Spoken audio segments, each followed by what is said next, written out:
శక్తి రక్షణ కోసం ఇవ్వబడింది.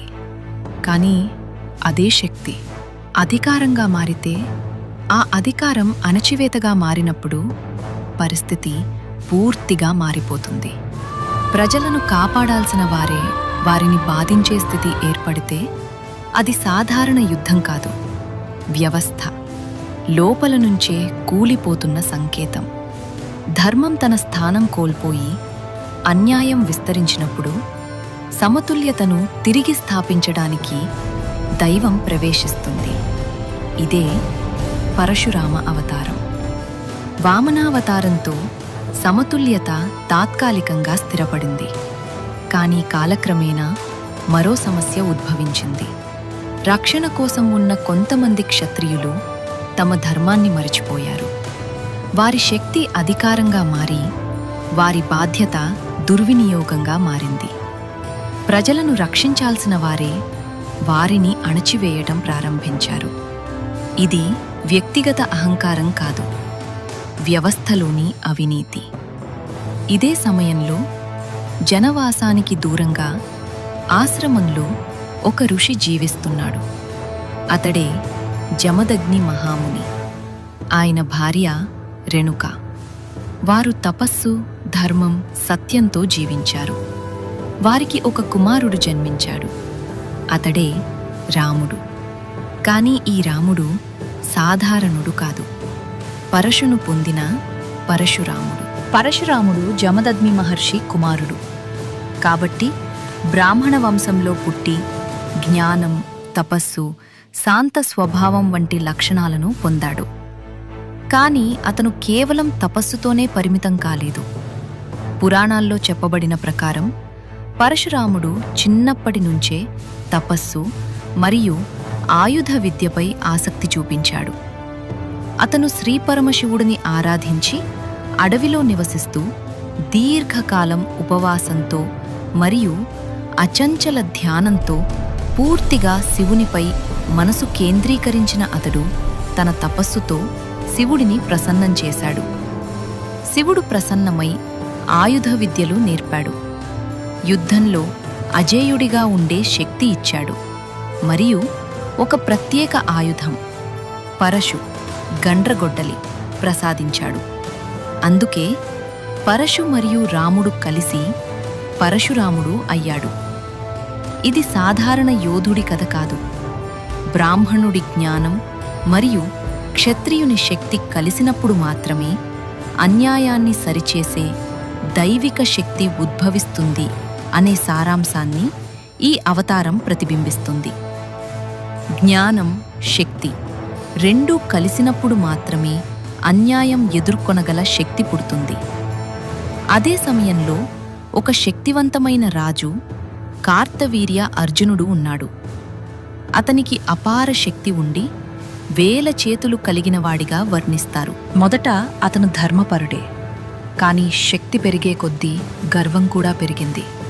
ఒకరోజు అతను జమదగ్ని ఆశ్రమానికి వచ్చి అక్కడ ఉన్న కామధేనువు అనే అన్నింటినీ సమకూర్చే దివ్య గోవును చూసి ఆశ్చర్యపోయాడు. తన అధికారంతో దాన్ని తీసుకెళ్లాలని నిర్ణయించగా జమదగ్ని నిరాకరించినప్పటికీ రాజు బలవంతంగా ఆ గోవును తీసుకెళ్లాడు.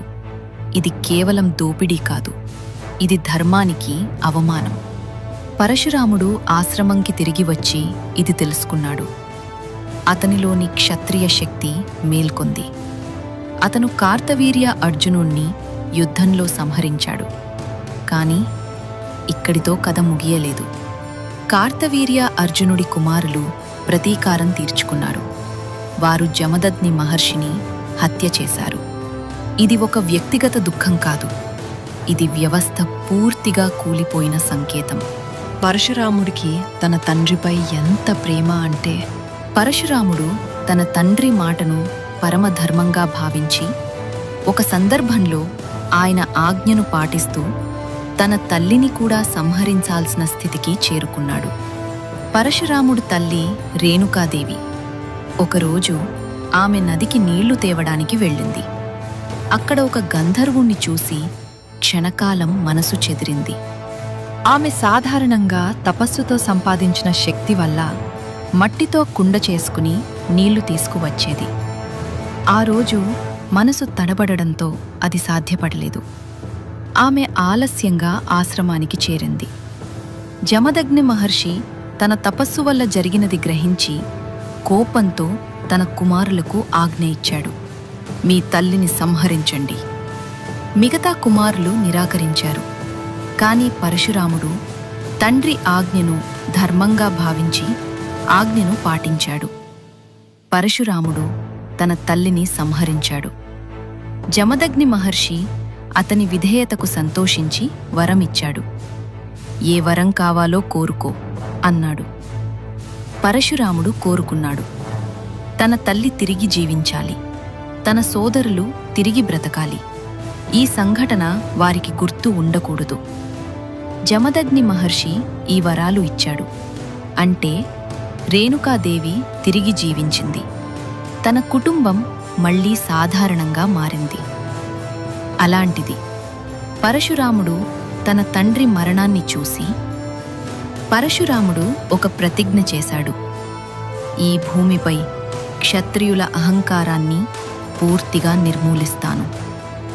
అతను ఒక్కసారి కాదు, 21 సార్లు భూమిని క్షత్రియుల నుండి శూన్యం చేశాడు.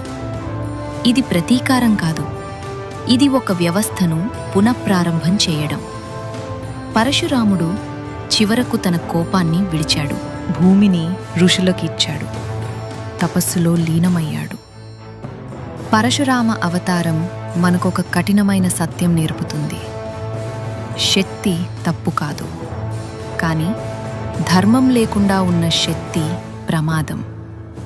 వ్యవస్థ కూలిపోతే దాన్ని సరిచేయడానికి కొన్నిసార్లు కఠిన చర్యలు అవసరం. ఎందుకంటే దైవం కేవలం రక్షించదు, అది సమతుల్యతను తిరిగి స్థాపిస్తుంది. కానీ శక్తిని నాశనం చేయడం సరిపోదు. ఇప్పుడు అవసరం శక్తిని సరిగ్గా ఎలా ఉపయోగించాలో చూపించే నాయకుడు, ఒక ఆదర్శ రాజు. ఇప్పుడు ప్రశ్న ఏమిటంటే, ధర్మంతో పూర్తిగా జీవించిన మనిషి ఎలా ఉంటాడు? ఈ ప్రశ్నకు సమాధానంగా తదుపరి అధ్యాయం శ్రీరామ అవతారం.